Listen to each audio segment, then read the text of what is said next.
शमशीर पे करता है भरोसा, मोमिन है तो बेतेग भी लड़ता है सिपाही।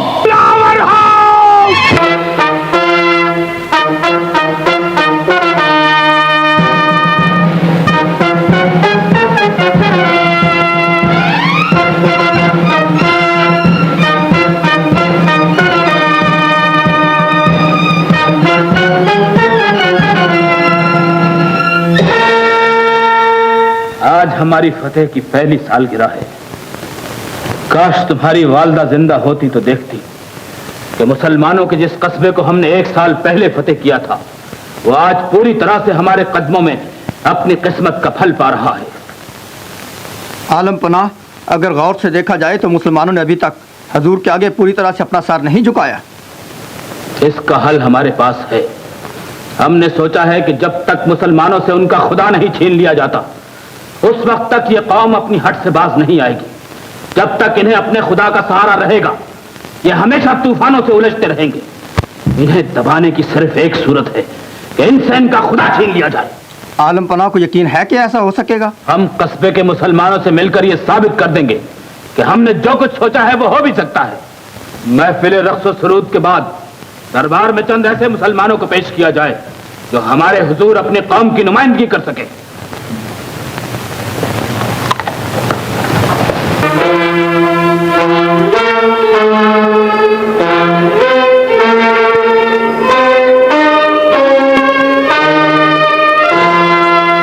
दस्तूर के मुताबिक तुमने हमारे हुजूर में अपने सर क्यों नहीं झुकाए? हमारा सर सिर्फ खुदा के हुजूर में झुकता है। आज के दिन तुम्हारे उस खुदा को हम तुमसे छीन लेंगे। चिराग से कभी रोशनी छिन सकती है? हमसे शिकस्त खाने के बाद भी तुम लोगों के गुरूर का ये आलम है। जिस वक्त हमने तुम्हारे कस्बे को फतेह किया, उस वक्त तुम्हारा खुदा कहाँ था? और उसके बाद 1 साल तक तुम्हारा खुदा कहाँ रहा? न तुम्हारी ये फतह हमेशा की फतह है और न हमारी ये शिकस्त हमेशा की शिकस्त है। ये तो दरअसल खुदा की तरफ से हमारा इम्तिहान है। आज से इस कस्बे में खुदा का नाम कोई नहीं लेगा। मस्जिदों में ताले लगा दिए जाएंगे और जिस जबान पर खुदा का नाम आएगा वो जबान काट दी जाएगी। जुबान कट जाने से क्या हो जाएगा? दिल की धड़कन तो बंद नहीं हो जाएगी, वो भी तो खुदा का नाम लेती रहती है। दिल की धड़कन भी बंद कर दी जाएगी। गोली मार दो इन्हें। इनकी लाशों को सारे कस्बे में घुमाओ और मुसलमानों को बता दो कि हमारी मर्जी के खिलाफ चलने वालों का यही अंजाम होता है। ले जाओ इन्हें।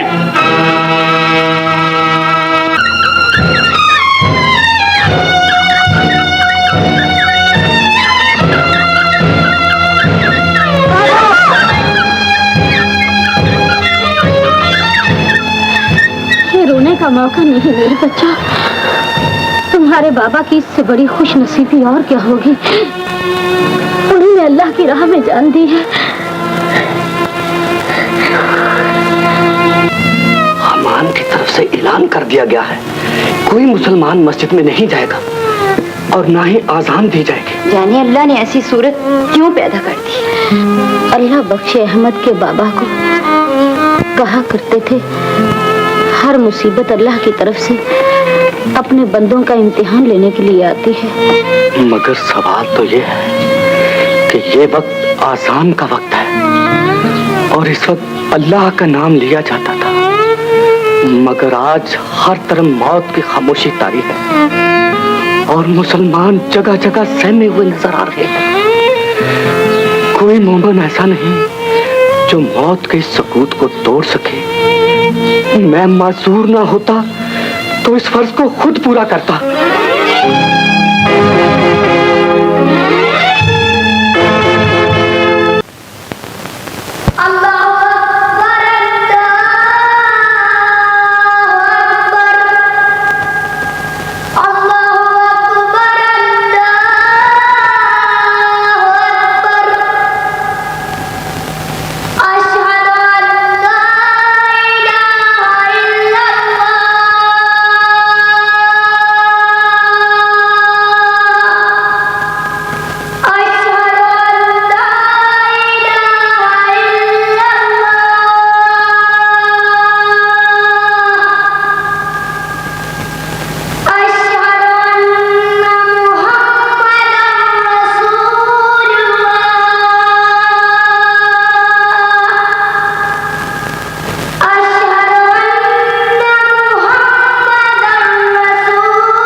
ये तो अहमद की आवाज है।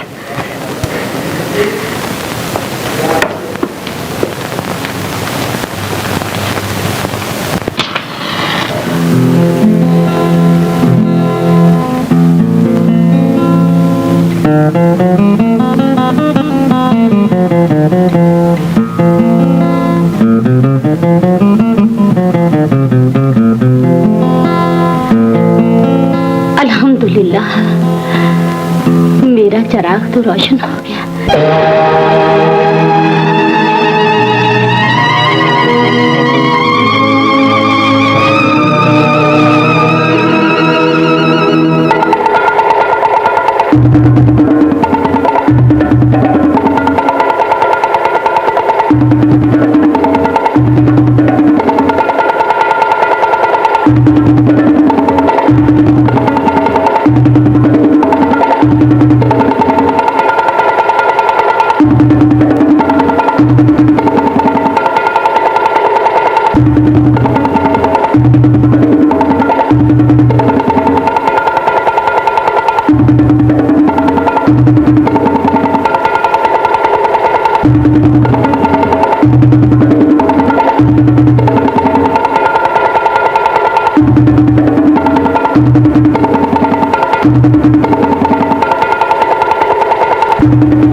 लाल, मैं बड़ी खुश नसीब माँ हूँ जिसे अल्लाह ने तुम जैसा बेटा दिया है। हम ये पूछ रहे हैं कि इस वक्त तक वो जासूस कामयाब क्यों नहीं हुए और अभी तक ये मालूम क्यों नहीं हो सका कि वो लड़का कौन है जिसने हमारे हुक्म के खिलाफ आजान देकर हमारे जाहो जलाल को खाक में मिला दिया है, हमारे कानून की तौहीन की है। आलम पना, जासूस अपने अपने काम में लगे हुए हैं और हमें पूरा पूरा यकीन है कि उस बच्चे का सुराग जरूर मिल जाएगा। अगर आज शाम तक मुजरिम का पता नहीं चला तो कस्बे के तमाम मुसलमान बच्चों का गिरफ्तार करके उनकी गर्दनें उड़ा दी जाए। वालेकुम सलाम। तुम्हारा क्या ख्याल है, दुश्मन को अहमद का राज मालूम हो जाएगा? मालूम हुआ है कि बादशाह ने अपने जासूस छोड़ रखे हैं और वो कस्बे में राज मालूम करने के लिए जगह जगह फैले हुए हैं। जिस बच्चे ने अल्लाह का नाम लिया है उसको दुश्मन कभी नुकसान नहीं पहुंचा सकेगा। उसका निगहबान अल्लाह खुद रहेगा। आजान देकर उसने मेरे ईमान को ताज़ा कर दिया है। उसके माँ बाप को मेरा सलाम कहना। यही तो उसकी खुश नसीब माँ है। जज़ाकल्लाह, जज़ाकल्लाह, जज़ाकल्लाह।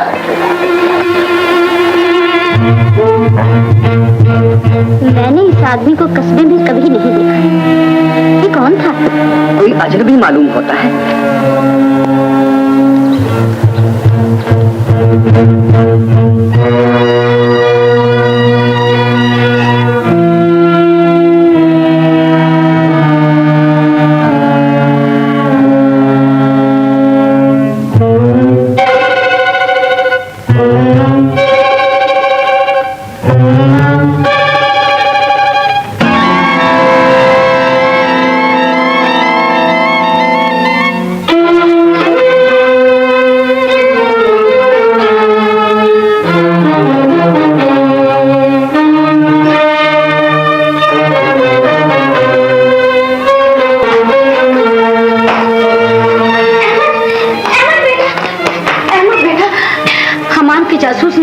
मालूम कर लिया है। तुम्हें इसी वक्त यहाँ से चल देना होगा।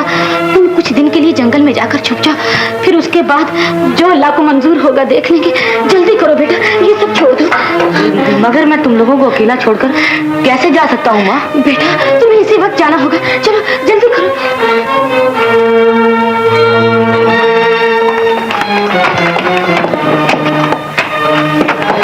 जाओ बेटा, सुपुर्दे खुदा।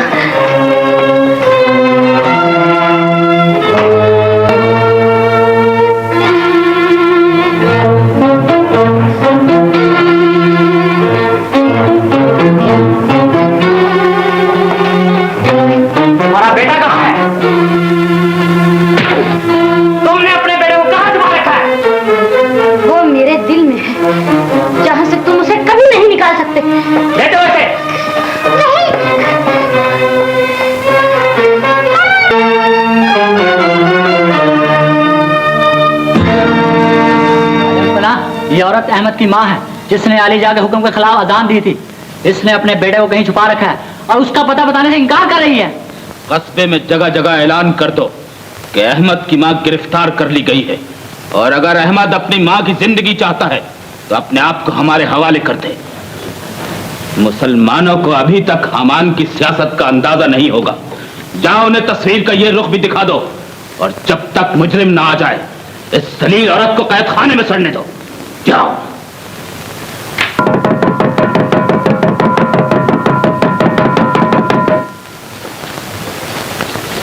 बाहुक्म शहनशाह हर खास आम को मुत्तला किया जाता है कि अहमद की मां को गिरफ्तार कर लिया गया है। उसकी रिहाई इस तरह मुमकिन है कि अहमद खुद को कल तक शहनशाह के हुजूर में पेश कर दे, वरना वक्त मुकर्ररा के बाद अहमद की मां को कत्ल कर दिया जाएगा।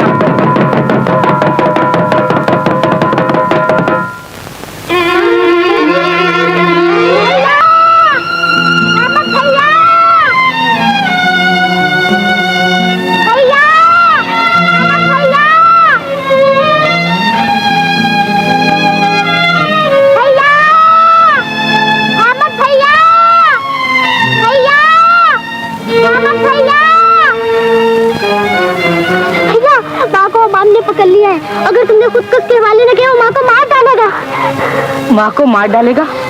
फरीदा, मैं माँ को कभी नहीं मरने दूंगा। ऐ औरत, हमारे हुक्म के मुताबिक तेरे गुस्ताख बेटे को आज हमारे हुजूर पेश होना था, लेकिन उसने ऐसा नहीं किया। उस बुज़दिल ने अपनी मौत के खौफ से अपनी माँ की जिंदगी की परवाह भी नहीं की। ऐसे बेगैरत बेटे को जन्म देने वाली माँ को जिंदा रहने का हक नहीं। मरने के लिए तैयार हो जाओ सिपाहियों।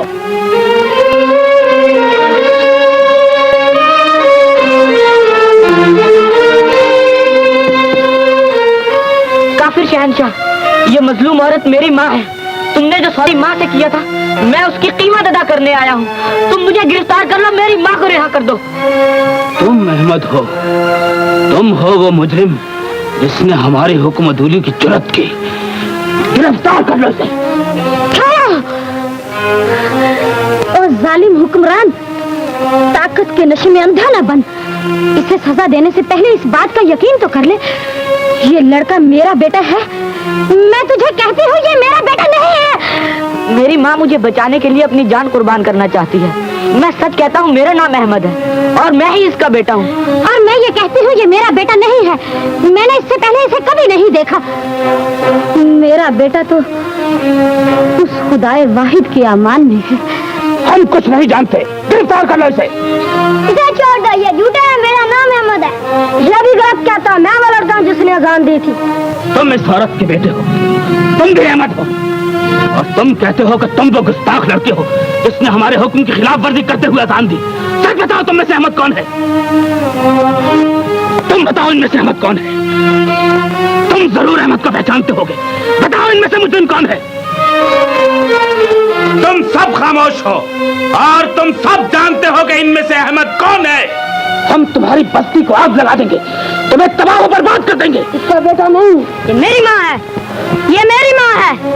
ये मेरी माँ है। ये मेरी माँ है। ये मेरी माँ है। ये मेरी माँ है। ये मेरी माँ है। ये मेरी माँ है। ये मेरी माँ है। ये मेरी माँ है। ये मेरी माँ है। ये मेरी माँ है। ये मेरी माँ है। ये मेरी माँ है। ये मेरी माँ है। ये मेरी माँ है। ये मेरी माँ है। तो तुम सब मिलकर हमें धोखा देना चाहते हो।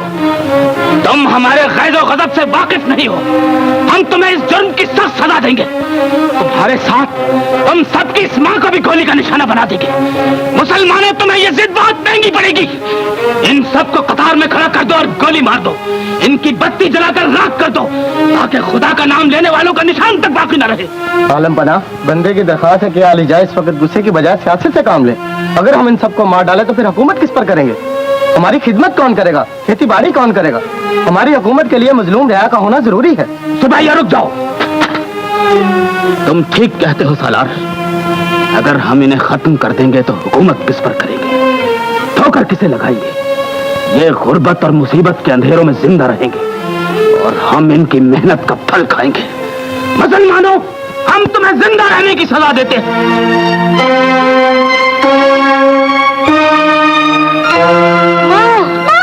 इन्ना लिल्लाह इन्ना अलैहि राजिऊन।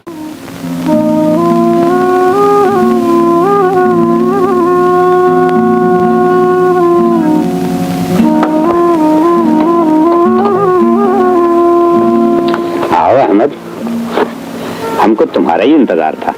अच्छा हुआ तुम आ गए। मालूम हुआ था कि मुसलमान खुफिया जलसे कर रहे हैं और मुझे भी बुलवाया है। हम लोगों ने यह फैसला किया है कि तमाम मुसलमान रियासतों की तरफ आदमी भेजे जाएं, जो उनको जाके समझाएं कि मुसलमानों पर हमान ने कैसे कैसे जुल्म कर रखे हैं।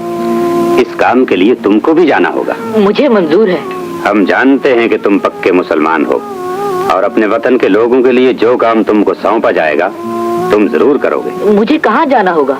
शिमलोर, जो यहाँ से 50 मील के फासले पर है। वहाँ के मुसलमानों से तुमको जाकर मदद मांगना होगी और बाकी चंद मुसलमान दूसरी मुसलमान बस्तियों से मदद मांगने जाएंगे। ये फैसला हो चुका है कि आज रात काफिरों के लिबास में तुमको चल पड़ना होगा। काफिरों का लिबास क्यों पहनना होगा? ताकि कस्बा से निकलते वक्त हमान के आदमियों को तुम लोगों पर शुबा न हो सके। और हमने ये फैसला भी किया है कि तुम्हारी वापसी तक तुम्हारी बहन फरीदा इसी घर में आबद के पास रहेगी। बहुत अच्छा।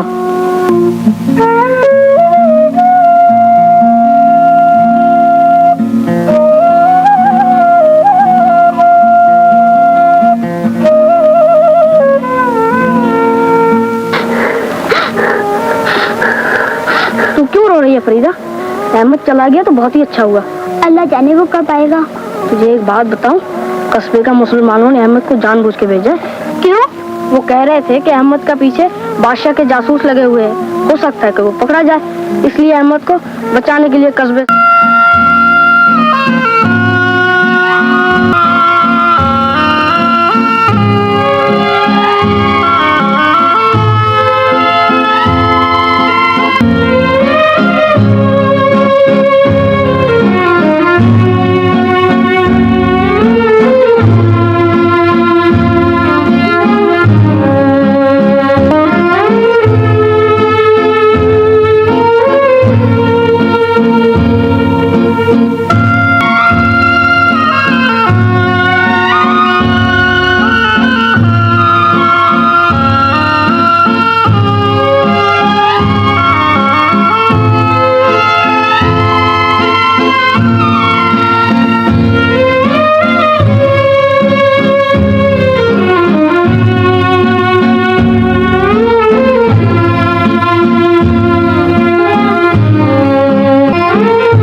कौन हो तुम लोग कौन हो और क्या चाहते हो? तुम काफिरों के जासूस मालूम होते हो और तुमको तुम्हारे आकाओं ने सिंदौर में जासूसी के लिए भेजा होगा। मैं काफिर नहीं हूँ और अपने कस्बे के मुसलमानों के लिए मदद मांगने आया हूँ। मैंने ये लिबास जानबूझकर पहन रखा है और मैं हकीकत में मुसलमान हूँ। आज तक जितने काफिरों के जासूस पकड़े हैं सब ने यही कहा था कि हम मुसलमान। मेरा नाम अहमद है और तुम चाहो तो मैं तुम्हें कलमा पढ़कर सुना सकता हूँ। हम तुम्हारे धोखे में आने वाले नहीं है। चलो आगे बढ़ो।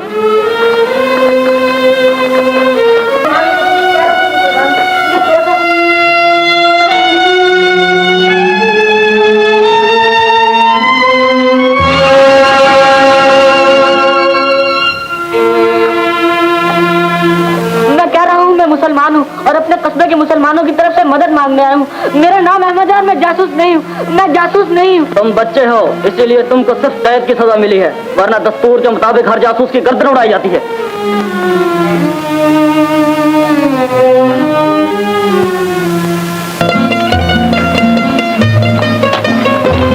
हम भी शहजादी के साथ झूला झूलेंगे। नगीना जी, इस बेहयासे को कि हम इसके साथ खेलना पसंद नहीं करते, फिर ये बार बार हमारे साथ खेलने के लिए क्यों आ जाता है? इसे बाग से बाहर निकाल दो।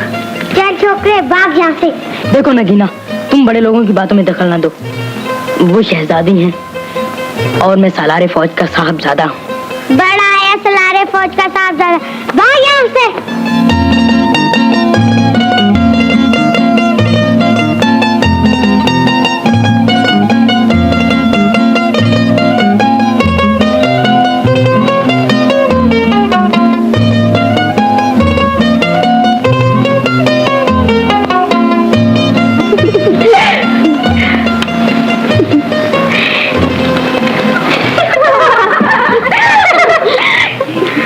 मेरी समझ में नहीं आता कि शहजादी को ये एहसास क्यों नहीं होता कि वो जवान हो चुकी है। ये झूला उसे जेब नहीं देता। बाहर का ये मौसम तो मोहब्बत की पींगे बढ़ाने का होता है। ये झूले पे बैठकर वक्त जाया करना कहाँ की अक्लमंदी है। शैतान, यहाँ आने से पहले तुम्हें हमारी इजाजत तलब करनी थी। जाओ यहाँ से, हम आलमपना से तुम्हारी शिकायत करेंगे। अच्छा होगा, आलमपना को हमारी मोहब्बत का यकीन हो जाएगा। गुस्ताख होने के अलावा तुम बेशर्म भी हो।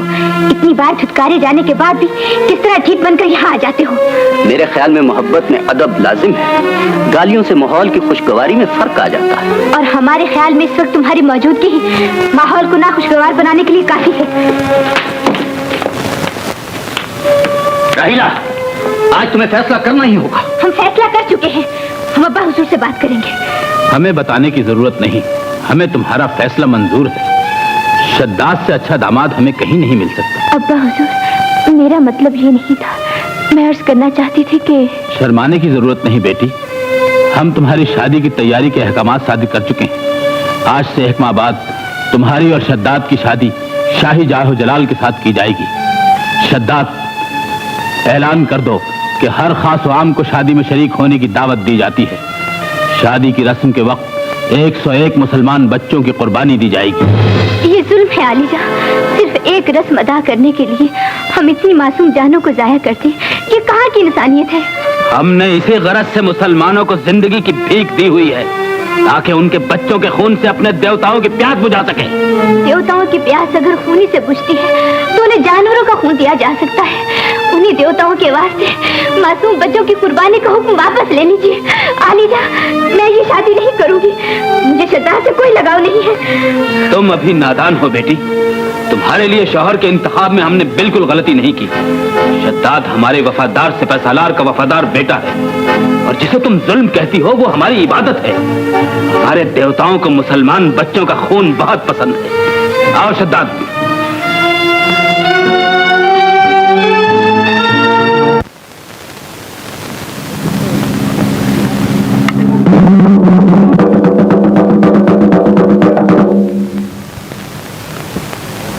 बादशाह ज़मा आकाए मालजान की तरफ से रियाया के नाम ऐलान जारी हुआ है कि शहजादी राहिला की शादी सालार फौज शद्दाद के साथ तय पाई है, जो आइंदा महीने में धूमधाम के साथ की जाएगी।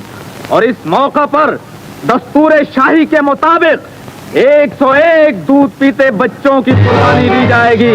जो वफादार अपना बच्चा पेश करना चाहे वो अभी से अपना नाम फौजी दफ्तर में लिखवा ले। तुमने जब चाहा हमारे खेत लूटे और हम मजबूरी से खामोश बैठे देखते रहे। तुमने मस्जिदों में ताले लगवा दिए, जुल्म के तूफान उठाए और हम सहते रहे। और अब तुम अपने मनहूस दस्तूर के मुताबिक हमारे मासूम बच्चे भी हमसे छीन लेना चाहते हो। खुदा का कहर नाज़िल होगा तुम पर। हम ऐलान सुना चुके हैं और इसके बाद भी अगर तुम लोगों ने कोताही या गफलत से काम लिया और अपने बच्चों को पेश न किया तो दस्तूर शाही तुम्हें मिटा के रख देगा।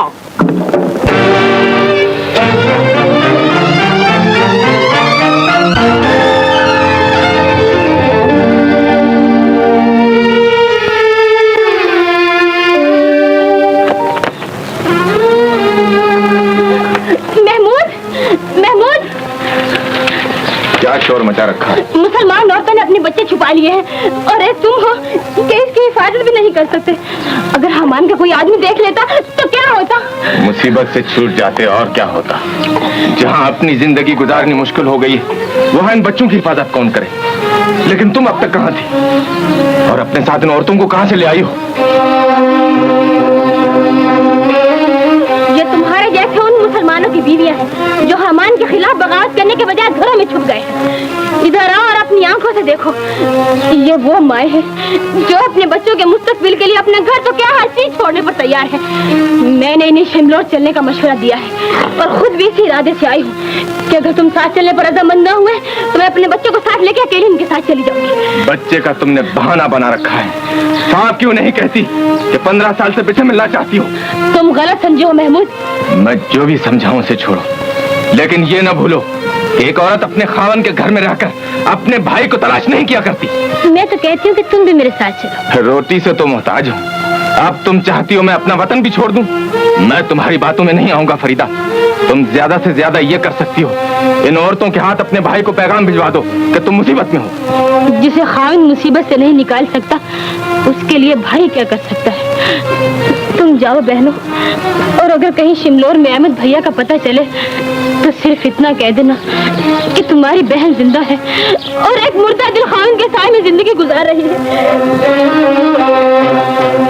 जाओ जाओ, मेरा मुंह क्या तकती हो? चले जाओ यहाँ से, जाओ।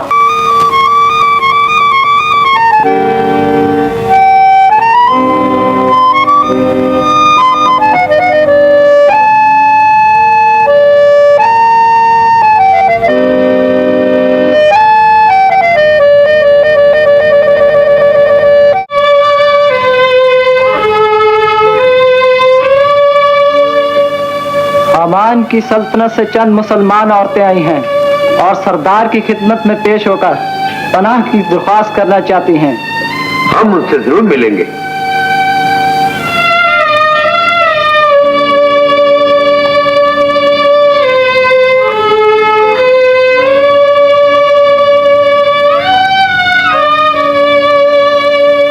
हम बदनसीब औरतों को इस बस्ती में पनाह मिल सकती है।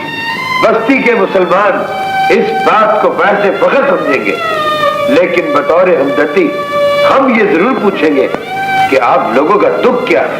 हमान की बेटी रहीला की शादी होने वाली और शादी के मौका पर हमान 101 दूध पीते मुसलमान बच्चों की कुर्बानी चाहता है। ऐलान सुनने के बाद कस्बे से जितनी औरतें निकल सकी निकल कर यहाँ आ गई, और जो मजबूरी की वजह से घर नहीं छोड़ सकती वो अब भी वहाँ ही है। हामान के मजालिम इस कदर बढ़ गए हैं, मगर ताज्जुब है कि कस्बे के मुसलमानों की तरफ से हमें आज तक कुछ मालूम नहीं हो सका। हमने तो अक्सर मुसलमान बस्तियों को खबर भिजवाई थी। हामान ने जब से कब्जा किया है लोग पैगाम ले लेकर जाते ही रहे, मगर कहीं से मदद नहीं मिली। मगर मेरा ख्याल है हमारे यहाँ कोई नहीं आया। मुद्दत हुई कि आपकी तरफ एक मुसलमान बच्चा भेजा गया जिसका नाम अहमद था। मैं जासूस नहीं हूँ, मैं काफिर नहीं हूँ। खुदा के लिए मुझे छोड़ दो, मैं मुसलमान हूँ, मुझे छोड़ दो। मैं मुसलमान हूँ, मैं काफिर नहीं हूँ। 15 साल पहले अमन नाम का जो बच्चा यहाँ आया था वो जासूस नहीं था। हमने तो उसे जासूस समझकर कैद में डाल रखा। 15 साल पहले अमन नाम के जिस बच्चे को गिरफ्तार करके कैद में डाला गया है उसे फौरन रिहा करके हमारे हुजूर में पेश किया जाए।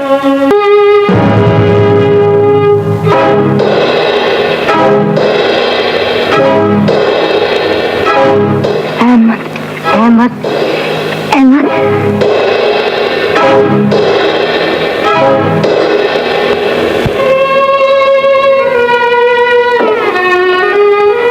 नौजवान, सबसे पहले हम अपनी भूल की माफी चाहते हैं। हमें मालूम हुआ है कि आज से 15 साल पहले तुम मुसलमानों का पैगाम लेकर आए थे और हमने गलती से तुम्हें जासूस समझकर कैद में डाल दिया था। ये सब कुछ हमें तुम्हारे कस्बे से आई हुई इन मुसलमान औरतों से पता चला। 15 साल पहले कस्बे से रवाना होते वक्त मैं आबिद के घर में अपनी बहन को छोड़कर आया था। उसके बारे में तुम लोगों को कुछ मालूम है? अहमद भैया, तुम्हारी बहन फरीदा को हम जानती हैं। किस हाल में है? उसकी शादी हो चुकी है। किसके साथ? आबिद के बेटे महमूद के साथ। खुदा के फजल से वो एक बच्चे की माँ बन चुकी है। इन औरतों की जुबानी ये भी मालूम हुआ है कि हामान की बेटी की शादी होने वाली है और इस मौका पर वो अपने मनहूस दस्तूर के मुताबिक 101 दूध पीते मुसलमान बच्चों की कुर्बानी चाहता। आप कस्बे के मुसलमानों की क्या मदद कर सकते हैं? तुमको भी मालूम होगा कि हमारी बस्ती गरीबों की बस्ती है। हामान के साथ पूरी तैयारी के बगैर लड़ना आसान नहीं है। उससे लड़ने के लिए हमको दूसरी मुसलमान बस्तियों को जो जगह जगह फैली हुई हैं साथ में लाना होगा और इसके लिए वक्त की जरूरत है। राहीला की शादी कब है? चर्चे के बाद। राहीला की शादी नहीं होगी। मैं उसे कत्ल करके हालात ही बदल दूंगा। हामान अपने कुफ्र के बुतकदे में मुसलमान बच्चों का खून बहाना चाहता है। मैं ये नहीं होने दूंगा। ऐसी सूरत हाल में तो हम यही कह सकते हैं कि परवरदिगार आलम तुम्हारी मदद करे, और हम ये वादा करते हैं कि जगह जगह फैले हुए मुसलमानों को साथ मिलाकर हम अपना फर्ज भी जरूर अदा करेंगे।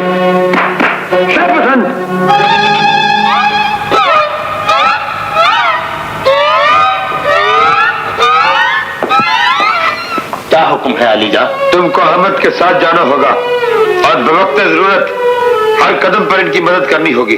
आप कोई फिक्र न करें अलीजा, मैं हर गम पर इनकी मदद करके अपनी बहादुरी के जोहर दिखाता रहूंगा। खुदा हाफिज। जाओ अहमद। आओ मौलवी साहब। अब खुदा और उसका रसूल तुम्हारी मदद करे। आमीन।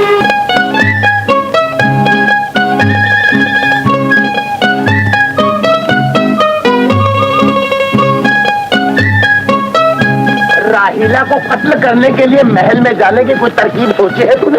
सोच रहा हूँ, मगर मैंने तो सोच लिया है। क्या सोचा है? अरे इसीलिए तो ये बगदादी साजो सामान खरीद कर लाया हूँ कि तुम भी बगदादी गवैया और मैं भी। इसका मतलब ये हुआ हम दोनों बगदादी मरासी। हाँ, थोड़ी देर के लिए। नाम मेरा अब्दुल्ला और मैं अब्दुल रज़्ज़ाक। अनक अनक तातैया।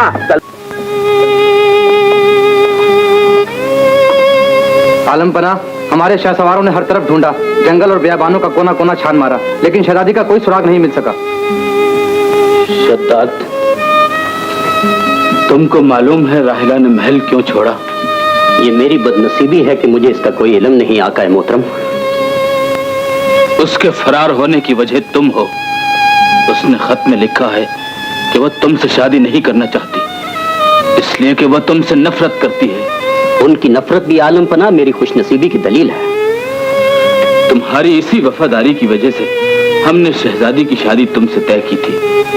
बहरहाल तुम खुद जाकर उसे ढूंढो, अब गिरफ्तार करके हमारे हुजूर पेश करो।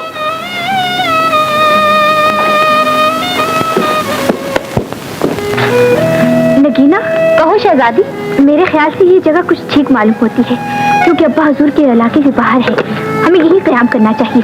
आपने बिल्कुल ठीक सोचा, मगर एक बात का जरूर ख्याल रखना होगा।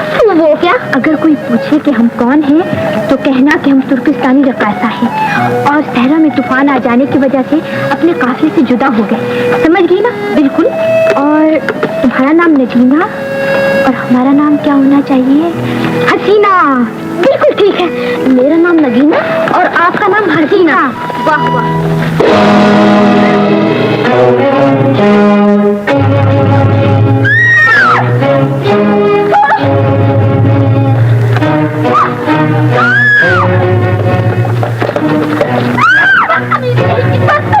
मेरा ख्याल है डाकुओं ने इन औरतों को पकड़ लिया। हाँ हाँ हाँ, चलो इनको बचाएं। चलो।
तो नहीं लगी? नहीं। कोई सदमा तो नहीं पहुंचा? जी नहीं, हम आपके शुक्रगुजार हैं कि डाकू से हमारी जानें बचाई। मैं पूछ सकता हूँ आप कौन हैं? आपने कहाँ जाना है? जी, इनका नाम हसीना और मेरा नाम नगीना है। ओह, हसीना और नगीना। अब्दुल्ला, ये तो तबले की जोड़ी मालूम होती है। आप मत।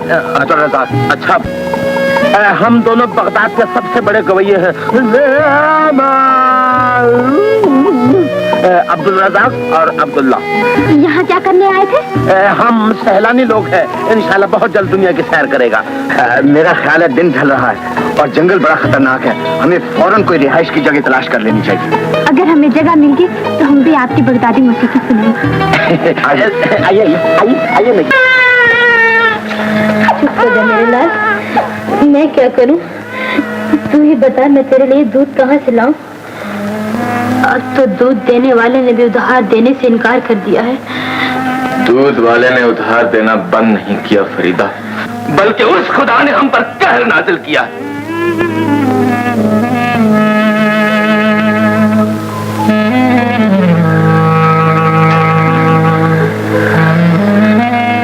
जब से ये पैदा हुआ है, गुर्बत के थपेड़ों की वजह से दिन में 1000 बार मरता है। मैं इसे 1000 बार मरने से बचाने के लिए एक ही बार मार डाला था। मेरा बच्चा। भैया, अल्लाह ने तुम्हें फरिश्ता बनाकर भेज दिया और तुमने मेरे बच्चे की जान बचा ली। तुमने इसकी जान क्यों बचाई? तुम इस मासूम बच्चे को क्यों मारना चाहते हो? इसलिए कि इसे जिंदा रखने के लिए हमारे पास कुछ भी नहीं है, और अगर कोशिश भी की गई तो एक दिन इसके खून की मेहंदी शहजादे के हाथों में लगाई जाएगी। ये मौत की बस्ती है मुसाफिर, यहाँ जिंदगी मौत के भेस में रहती है। मगर तुम कौन हो अजनबी? मैं फरीदा के लिए उसके भाई का पैगाम लाया। कहाँ है वो? मैं हूँ फरीदा। बताओ अहमद भैया कहाँ है और किस हाल में है? ये राज की बात है। अंदर आ जाओ।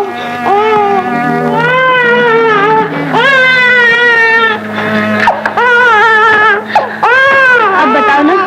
तुम्हारा भाई तुम्हारे सामने खड़ा है। भैया। फरीदा, अब तो हमें छोड़ के नहीं जाओगे ना? नहीं, मैंने इन बच्चों की जानें बचाने का फैसला कर लिया है। हमारे फैसले को ठुकराकर तुमने दरबार शाही की तौहीन ही नहीं की, बाप की तौहीन भी की है। लेकिन हम तुम्हें कैद नहीं करेंगे, इसलिए कि हम तुम्हारी शादी नहीं रोकना चाहते। शद्दाद, ऐलान करा दो कि 2 दिन के बाद तुम दोनों की शादी कर दी जाएगी, और यही इसकी सजा समझी।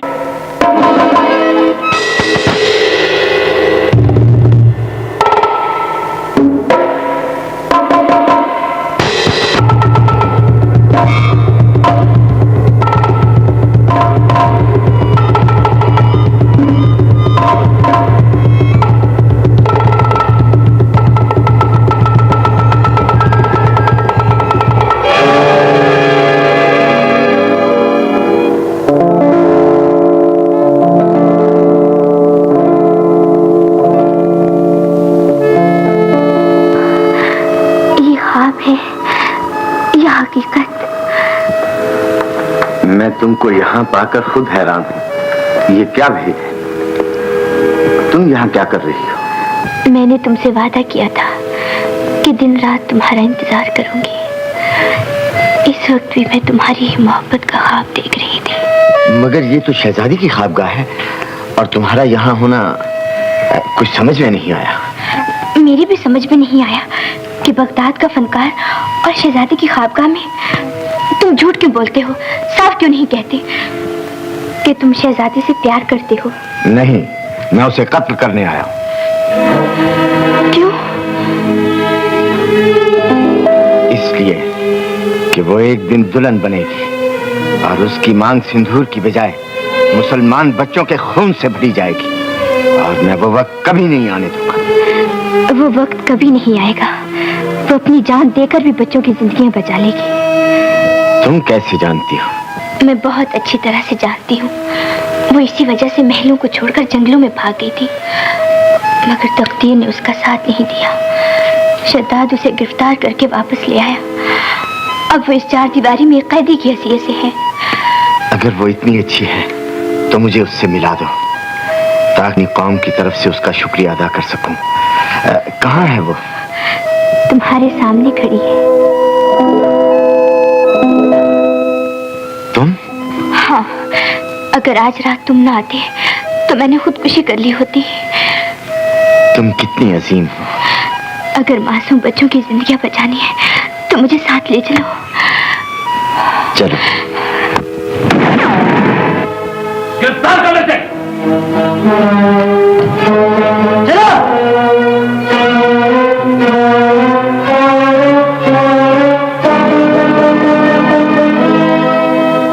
महल में दाखिल होने से पहले ये सोच लिया होता कि यहाँ से निकलना इतना आसान नहीं होता। जो लोग तलवारों के साए में पले हों वो किसी खतरे से नहीं डरते। मौत से पंजा लड़ाना हमारा रोज का कारोबार है। बड़े बहादुर हो। अपने मजबूत ईमान की वजह से। मगर तुम्हारे ही एक मुसलमान भाई ने चंद सिक्कों के इवज अपना ईमान बेचकर हमें यह खबर पहुंचाई थी कि तुम यहाँ आने वाले हो। मुसलमान की ये पुरानी बदनसीबी है कि उसको जब भी मारा है अपनों ही ने मारा है। मगर फिर भी मेरी ये गिरफ्तारी ना तो मेरी शिकस्त है और ना ही तुम्हारी फतेह, इसलिए कि मेरे मर जाने से इस्लाम और कुफ्र की जंग कभी खत्म नहीं होगी। हाँ, हमारी ताकत के मुकाबले में कोई इस्लामी ताकत नहीं ठहर सकती। तुम अपनी झूठी शान और शौकत के लिए लड़ रहे हो और हम खुदा के नाम के लिए लड़ रहे हैं। याद रखना, इंशाअल्लाह फतह हक की होगी। हरगिज़ नहीं होगी। इसे फौरन कैद में बंद कर दो और सल्तनत में ऐलान करा दो कि हुकूमत का अदना बागी यह हकीर मुसलमान कल हमारे गुलाम हबशियों के हाथों मारा जाएगा। इसकी मौत का तमाशा देखने के लिए राया को दावत आम दी जाती है। ले जाओ उसे।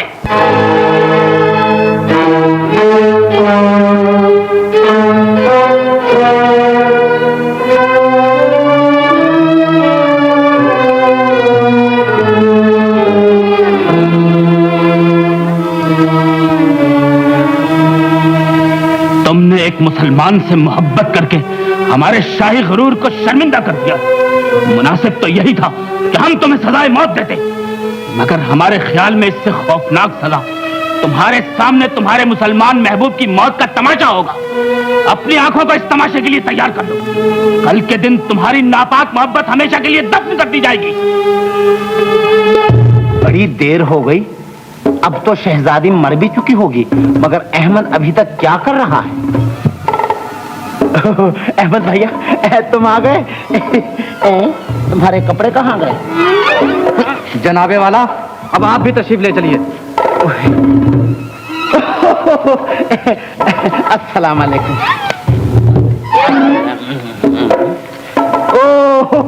आप वही हैं जो हमको बाजार में मिला था? जी हाँ, हम वही लोग हैं और आपको सरकारी मेहमान खाने की दावत देने आए हैं। अल्हम्दुलिल्लाह, अल्हम्दुलिल्लाह। ठीक है, हमको भी जरा आराम का जरूरत है। चलो। अच्छा, हमारे खाने के लिए क्या पका है? आगे चलो। अच्छा। ओए, ये खजूर का दरख्त है? नहीं। हंसते क्यों हो? रोते क्यों हो?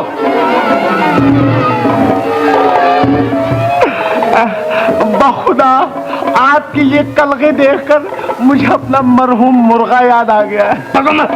आगे चलो। अच्छा, या अल्लाह, किस मुसीबत में फंस गया। आओ। रुक क्यों गए? अरे ऐसा अजीब और गरीब जानवर मैंने पहली दफा देखा है।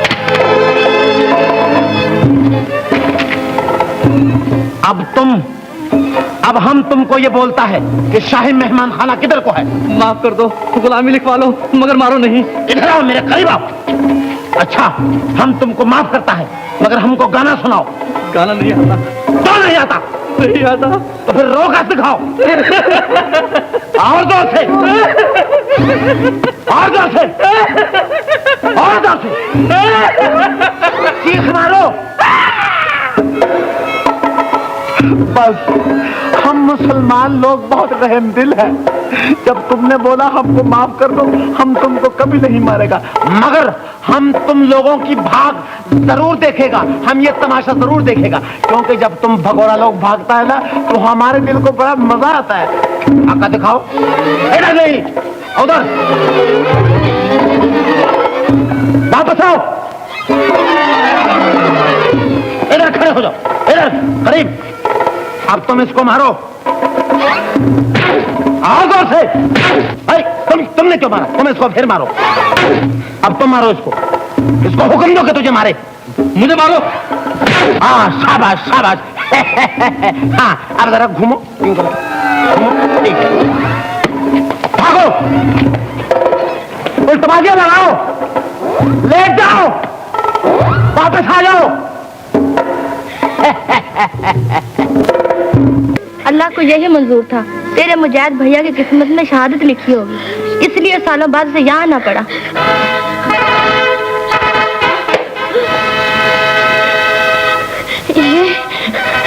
ये मेरे भैया की मौत का ऐलान है, ये उस मुसलमान की ईमान फरोशी का ऐलान है जिसने मेरे भैया को गिरफ्तार करवा दिया है, मेरे भैया को गिरफ्तार करवा दिया है, मेरे भैया को गिरफ्तार करवा दिया है।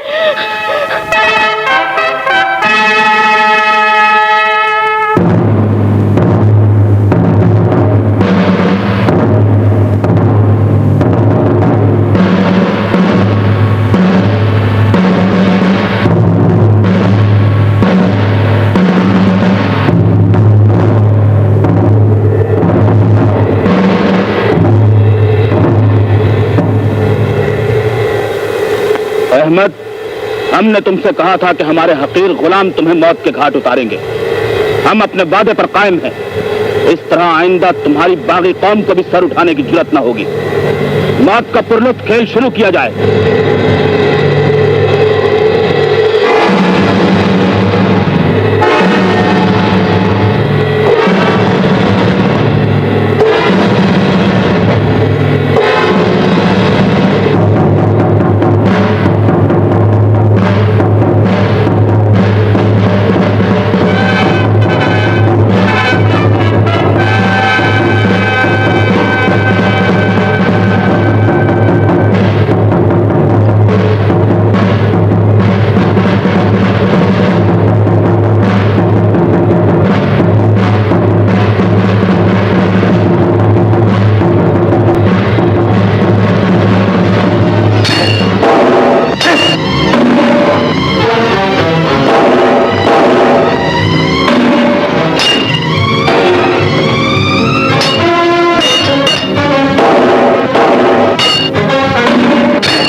काबू में आया हुआ दुश्मन यूं धोखा देकर फरार हो जाए, ये बात तुम सबके लिए डूब मरने की है। क्या रोनी सूरत बनाकर खड़े हो? जाओ और अहमद को जिंदा या मुर्दा हमारे कदमों में लाकर डालो, वरना हम तुम सब में से किसी की सूरत देखना पसंद नहीं करेंगे। जाओ।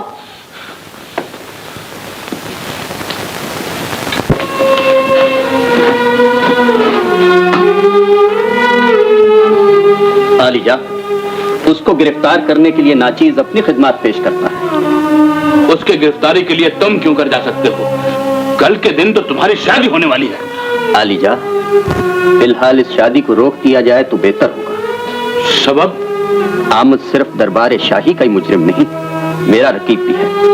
शूमियत तकदीर से शहजादी ने उसे अपना महबूब मान लिया है, और ये सूरत हाल मुझे इंतकाम पर उकसाने के लिए बहुत काफी है। माँ बदौलत को भी इसका एहसास है। तो फिर मुझे इजाजत दीजिए आलिजा कि मैं उस बागी से शहजादी का दिल वापस ला सकूं। इस वक्त शहजादी एक ऐसे फूल की मानंद है जो तमाम रंगीनियों के बावजूद खुशबू से नाआशना है। शहजादी की मोहब्बत जीतने के लिए मुझे अपनी तलवार से अपने रकीब की जिंदगी का खात्मा करना होगा। इजाजत दीजिए आलिजा। हम तुम्हारे जज्बात की कद्र करते हैं, तुम्हें इजाजत है।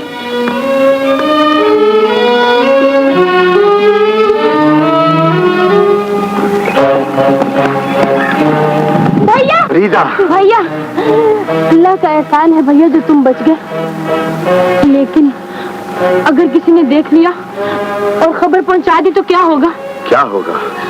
हम अपनी जानें देकर भी मासूम बच्चों की जिंदगियां बचाएंगे। लेकिन तुम्हारी जिंदगी से बच्चों को जिंदगी मिल सकती है। मैं समझा नहीं। हमान ने शद्दाद के मशवरे से तुम्हारी गिरफ्तारी तक राहिला की शादी मुलतवी कर दी है। तो फिर इंशाल्लाह वो मुझे कभी गिरफ्तार नहीं कर सकेंगे।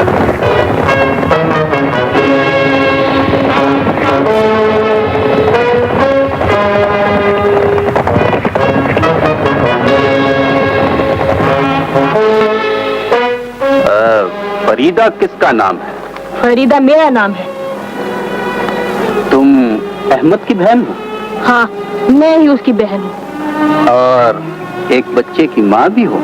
ये भी ठीक है। जिस वक्त तक तुम अहमद का पता नहीं बताओगी, तुम्हारा ये बच्चा हमारे पास रहेगा। छीन लो इसके बच्चे को।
जानते हो मैं तुम्हें क्यों माफ कर रहा हूँ?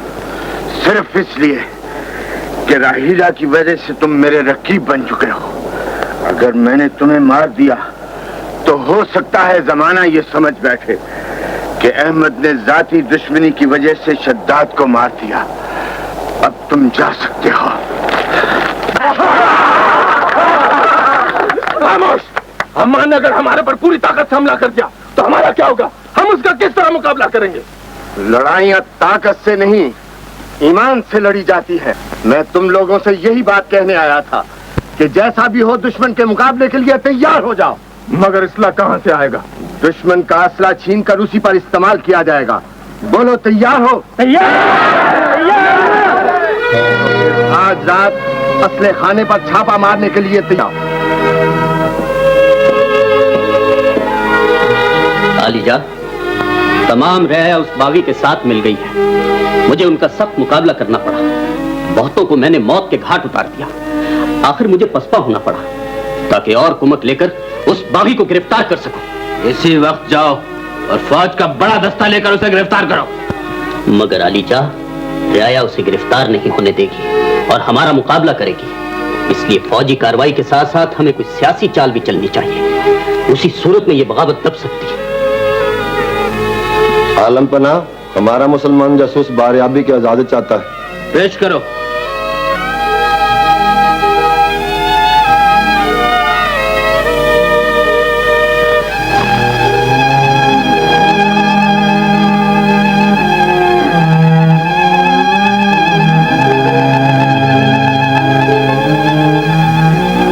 मैं आपको खबरदार करने आया हूँ। अहमद आज रात असला खाने पर हमला करने वाला है। नगीना, नगीना, मेरी शहजादी, अहमद को खबरदार करने के लिए मुझको इसी वक्त पहुंचना है। तुमको हमारी मदद करनी पड़ेगी। भेस बदलवाकर मुझको यहाँ से किसी तरह बाहर भिजवा देना होगा। मगर आपको महल से निकलने कौन देगा? आपके लिए तो पहरेदारों को दरबार शाही से खास हिदायत मिली हुई है। महल के पिछले हिस्से में जो पहरेदार हैं, तुम उनको किसी तरह चालाकी से बातों में लगा देना, फिर हम चुपके से निकल जाएंगे। ये काम मेरे या और किसी खादिम के जिम्मे नहीं डाला जा सकता। ये अहमद की मौत और जिंदगी का सवाल है और इस मामले में मैं अपनी जात के अलावा और किसी पर भरोसा नहीं कर सकती। तुमको मेरी मदद करनी पड़ेगी। मगर अहमद मिलेगा कहाँ? मालूम हुआ है बस्ती ही में है। तो फिर आओ मेरे साथ, चलो। किस खुश नसीब के लिए ये शराब की सुराही लिए जा रही हो? सोचा था अकेले बैठकर पिएंगे और अगर कोई मिल गया तो उसे भी शरीक कर लेंगे। देखते नहीं हो बहार ने कैसा समा बांध रखा है। ऐसे में नाज़ो अदा की बात ना हो, शराब की बरसात ना हो, तो फिर कब होगी? तो फिर हमें ही शरीक बना लो। दूर क्यों जाती हो? अच्छा, तो ये सुनो और वो झाड़ियों के पीछे चलो। वहाँ तन्हाई भी है और पहलू में दिले हर जाए भी।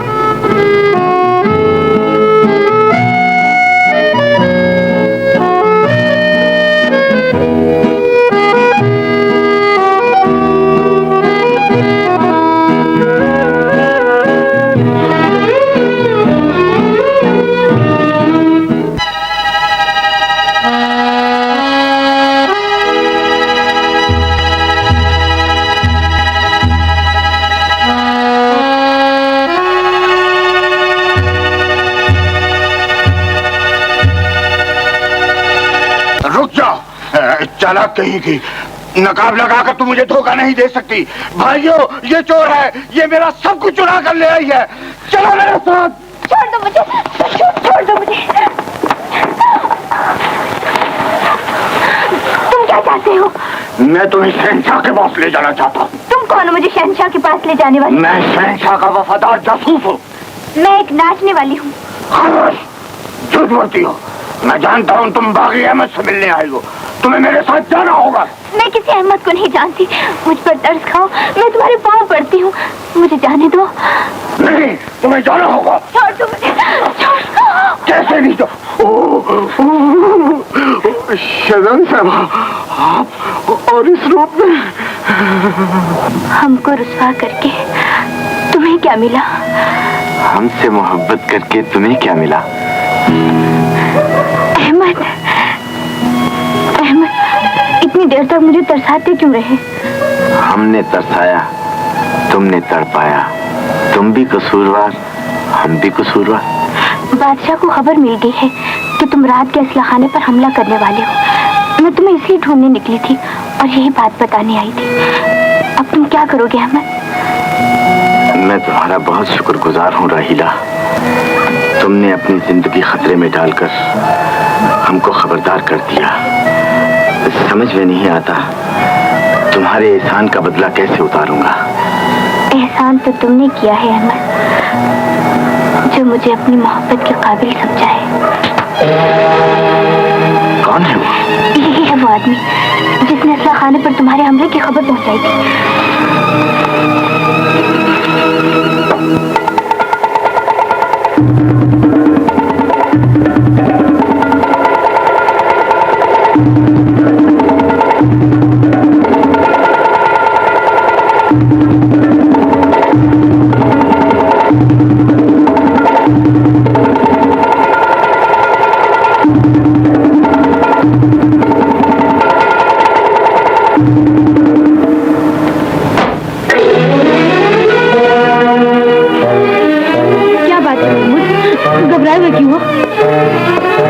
इसका जवाब मैं दूंगा।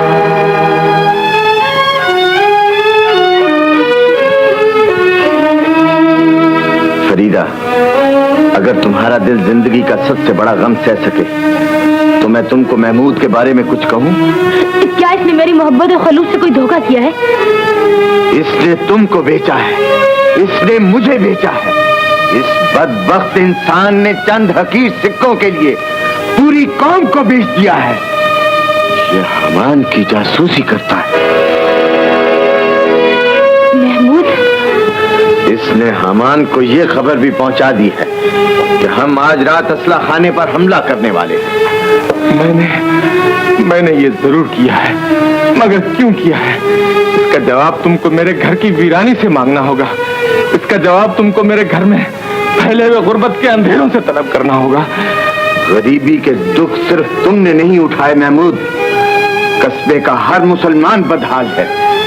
तुमने अपने घर का अंधेरा तो देख लिया, मगर पड़ोसी की आहो पुकार नहीं सुनी।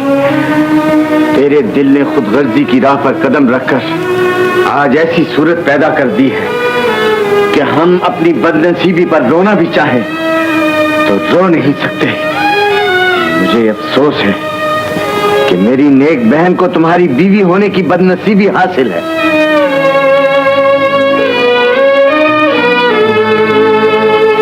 फरीदा, फरीदा, तुम भी मुझे नफरत की निगाह से देखने लगी हो, लेकिन तुमने तो हमेशा साथ निभाने का वादा किया था। जिसके साथ साथ निभाने का वादा किया था वो महमूद और था, और उसे मुझसे मोहब्बत मांगने का हक भी था। लेकिन तुम कौम फरोश हो। मैं तुम्हारी बीवी बनकर नहीं रह सकती। तुम्हें मुझे इसी वक्त तलाक देना होगी। फरीदा, ये तुम क्या कह रही हो?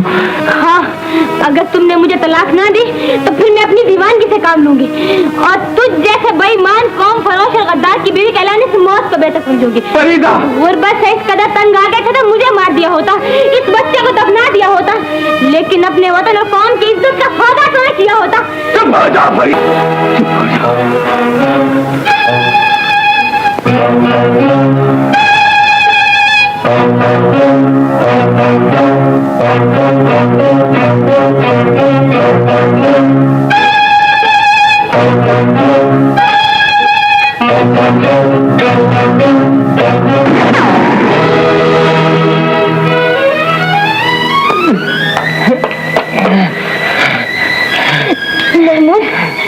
फरीदा, फरीदा, तुमने और अहमद ने ठीक कहा था।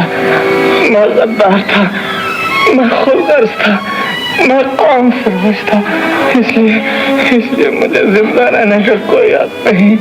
फरीदा, ये ठीक है कि मैं तुम्हारा शौहर बनने के लायक न था, लेकिन खुदा के लिए मुझे माफ कर देना और खुदा से मेरे गुनाहों की माफी मांगते रहना। फरीदा, अहमद, मुसलमानों से कह देना कि महमूद तुम्हारा गुनाहगार था, इसलिए तुम्हारे रास्ते से हमेशा के लिए हट गया है।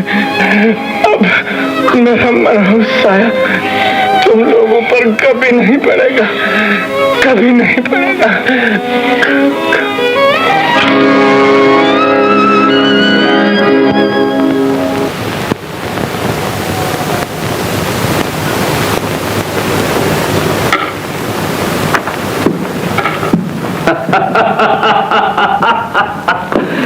तो ये बात ठीक है कि तुमने अहमद को खबरदार किया होगा। ये गलत है। और ये भी गलत है कि तुम भेष बदल के अपने मुसलमान महबूब को मिलने गई थी। राहिला, शराब के नशे में नगीना तुम्हारे राज को छुपा नहीं सकी, उसने हमें सब कुछ बता दिया है। जब आप हर बात का इल्म रखते हैं तो फिर मुझसे क्या पूछना चाहते हैं? हम चाहते हैं कि तुम हमारी मदद करो। हमें बताओ कि वो जलील बागी कहाँ मिल सकता है। मैं नहीं जानती वो कहाँ रहता है। राहिला, मत भूलो तुम्हारे इस जुर्म पर हम तुम्हें सजाए मौत दे सकते हैं, लेकिन अगर तुम उसकी गिरफ्तारी में हमारी मदद करो तो हम तुम्हें माफ कर दें। आप अपना फैसला दें, मैं किसी चीज का इल्म नहीं रखती।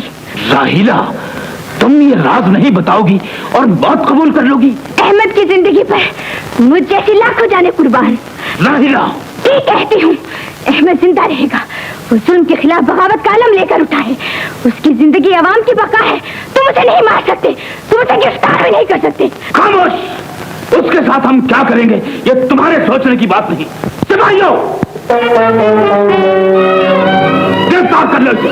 मुसलमानों की जासूस बनने के बाद इसका कैद खाने से बाहर रहना हमारी सलामती के लिए मुफीद साबित नहीं होगा। ले जाओ इसे।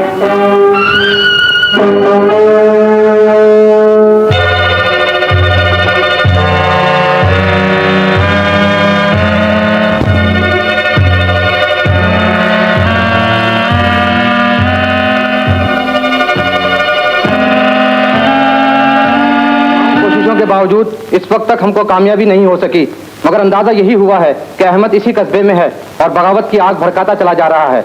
मालूम हुआ है कि मुसलमान खुफिया जलसे भी कर रहे हैं।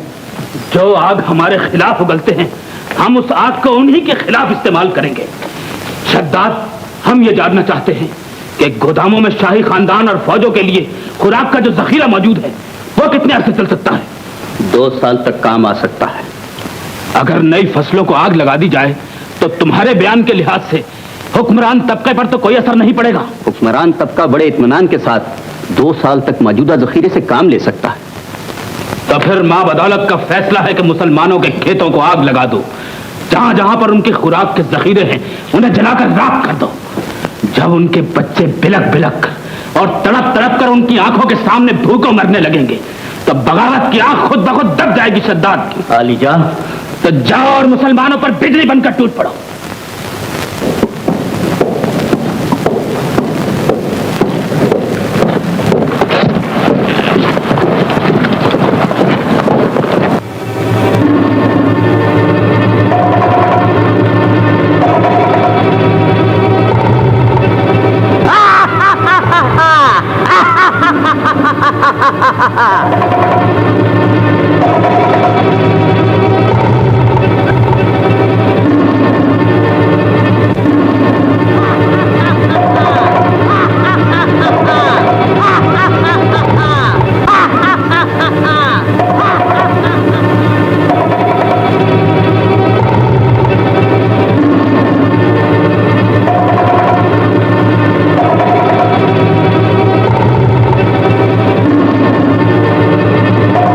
खुदा की जात से हमें नाउम्मीद नहीं होना चाहिए।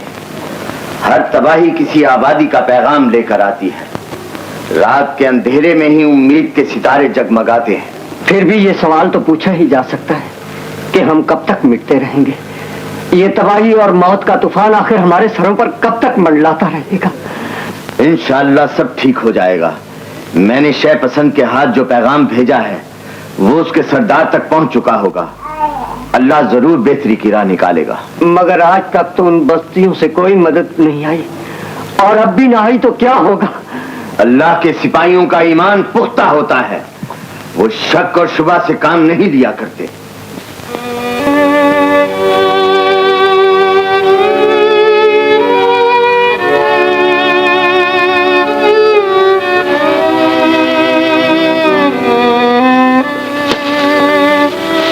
हम ये मालूम करना चाहते हैं कि शहजादी के ख्यालात में कोई तब्दीली पैदा हुई है या नहीं।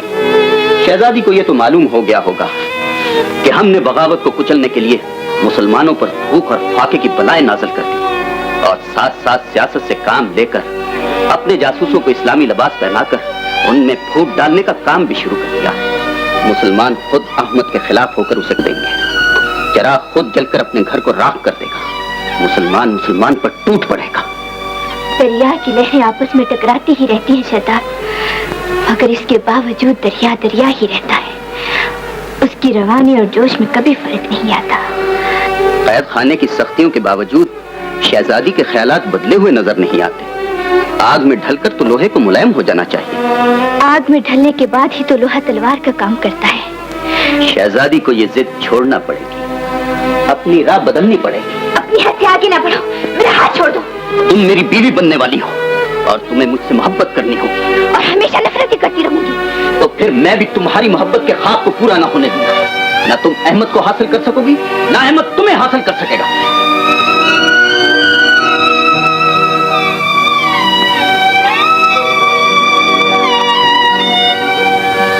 अहमद का साथ देकर हम मुसलमानों को क्या मिला? हमारे खेत लूट लिए गए, हमारी जानें खतरे में पड़ गई, और जब असला खाना पर हमला करने की बात हुई तो खुद अहमद ही के रिश्तेदार ने काफिरों की जासूसी करके सारी बात बिगाड़ दी।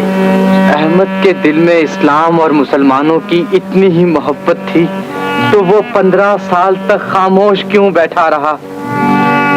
हम उसकी बात पर किस तरह यकीन कर लें कि वो मुसलमानों की कैद में 15 साल तक था और आजाद नहीं था। मेरे ख्याल में अहमद दोस्ती के भेद में खुद हमारा दुश्मन है, जिसकी वजह से हमें आज तक नुकसान ही पहुंचा, फायदा कुछ नहीं हुआ।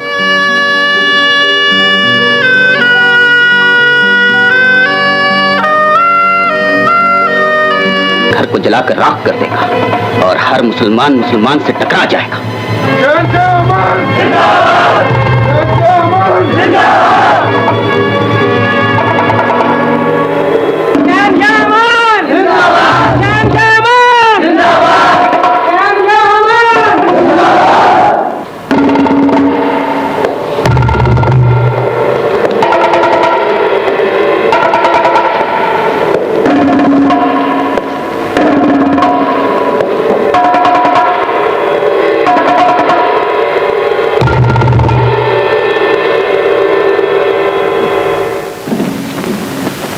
आखिर हमारी सियासत ने तुम्हारी मुजरिमाना सरगर्मियों को खत्म कर ही दिया।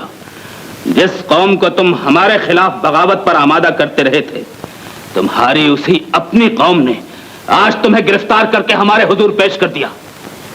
इससे पहले कि हम तुम्हारी मौत का हुक्म सादिर फरमाएं, बताओ तुम्हारी कोई आखिरी तमन्ना है? क्या है तुम्हारी आखिरी ख्वाहिश? गिरफ्तार कर लो इसे।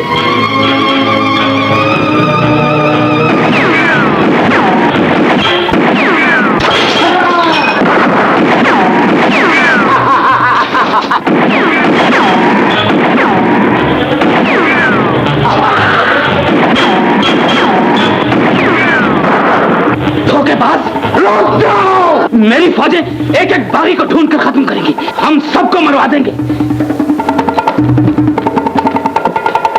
तुम्हारी फौजों को हमें ढूंढना नहीं पड़ेगा, हम खुद उनके पास जाएंगे। अकबर, आलिजा फसील पास से बाहर खड़ी फौजों का मुआयना करेंगे। इंतजाम करो, चलो। क्या कहा? मुसलमानों ने धोखे से महल में घुसकर बादशाह को गिरफ्तार कर लिया और वहां के तमाम सिपाहियों से असला छीन लिया। फौज को हुक्म दो कि वो महल की तरफ चल पड़े। महल को घेरे में लेकर तमाम मुसलमानों का खात्मा कर दो।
हमारी कौम के बाप की जिंदगी तुम्हारे कब्जे में है।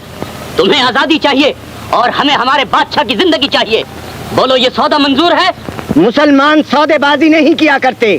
एक काफिर बादशाह की जिंदगी लाखों मुसलमानों के ईमान की कीमत नहीं बन सकती। तो फिर क्या चाहते हो? मैं नहीं, तुम्हारा बादशाह तुझ कहना चाहता है। मैं इसकी ख्वाहिश पूरी करने के लिए इसे यहाँ ले आया हूँ। हुक्म फरमाइए आलीजा। शद्दाद, हम नहीं चाहते कि तुम मुसलमानों से हमारी जिंदगी की भीख मांगो। अगर हमारी मौत मुसलमानों के लिए गुलामी की जंजीर बन जाए तो हमें फक्र होगा। नहीं आलीजा, हमें आपकी जिंदगी की जरूरत है। अहमद, तुम बादशाह सलामत को रिहा कर दो, हम ये इलाका छोड़ देंगे। ये सौदेबाजी नहीं है, इल्तिजा है। मुझे मंजूर है। अकबर, इसे ले जाओ।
रहो शहजादी, हम तुम्हें खुशखबरी सुनाएं।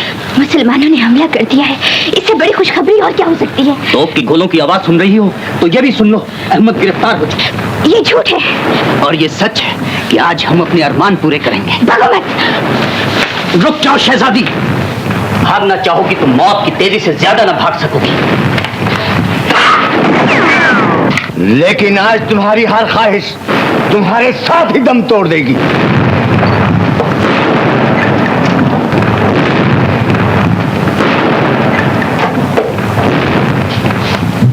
जाहिर है कि तुम मुझे मार दोगे। मैंने हत्थों पर वार नहीं किया करता।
तकबीर।